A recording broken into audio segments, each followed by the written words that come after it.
This content is AI generated for informational purposes only and should not be directly used for clinical decision-making. Hello and welcome back to the Neurosurgery Hub podcast. I'm Dr. Aris, Senior Attending Neurosurgeon. And I'm Dr. Alara. Today we're looking at a fascinating new study from the Journal of Medical Internet Research, published in 2026.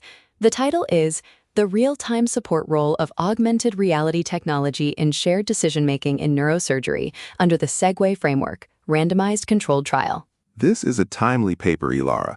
As we all know, preoperative risk communication is the cornerstone of what we do in the clinic, but it's often where we face our greatest challenges.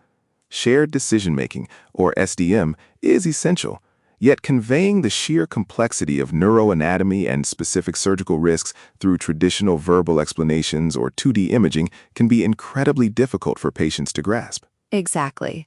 The authors point out that these limitations in understanding don't just affect the patient's peace of mind. They contribute directly to patient dissatisfaction and, unfortunately, medico-legal disputes. This study sought to determine if augmented reality, or AR, could bridge that gap by providing patient-specific, interactive 3D visualization during those critical conversations. And what's interesting here is that they didn't just look at the technology in a vacuum. They framed the entire interaction under the Segway framework. For our residents listening, remind us what that entails. Of course, Segway is a standardized communication framework. Set the stage, elicit information, give information, understand the patient's perspective, and end the encounter. The study was a randomized controlled trial, the gold standard, designed to see how AR-supported communication stacks up against our traditional methods within this structured framework. Let's dive into the real-time support aspect. In the traditional arm of the study, surgeons used the standard verbal explanations, perhaps supplemented by 2D MRI or CT slices. But in the AR arm, they were using patient-specific models. Ilara, how does that change the give information and understand the patient's perspective phases? It changes the dynamic entirely. Instead of a patient squinting at a grayscale 2D axial slice of a tumor, the AR allows for an interactive 3D visualization.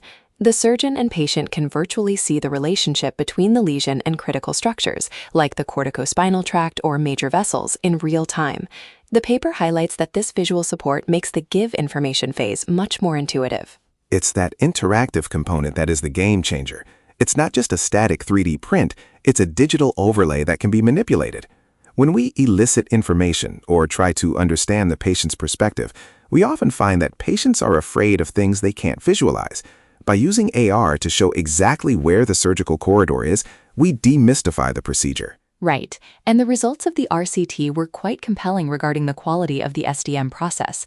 The researchers found that the AR-supported group showed significantly higher levels of patient understanding.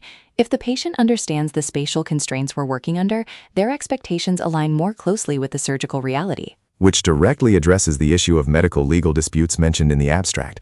Most of those disputes don't come from poor outcomes alone, but from a gap between what the patient expected and what actually happened. Precisely. The study also measured patient satisfaction and anxiety. Interestingly, by providing a clearer picture of the surgery through AR, they were able to reduce decision conflict. That's that feeling of uncertainty a patient has when they aren't sure if they're making the right choice.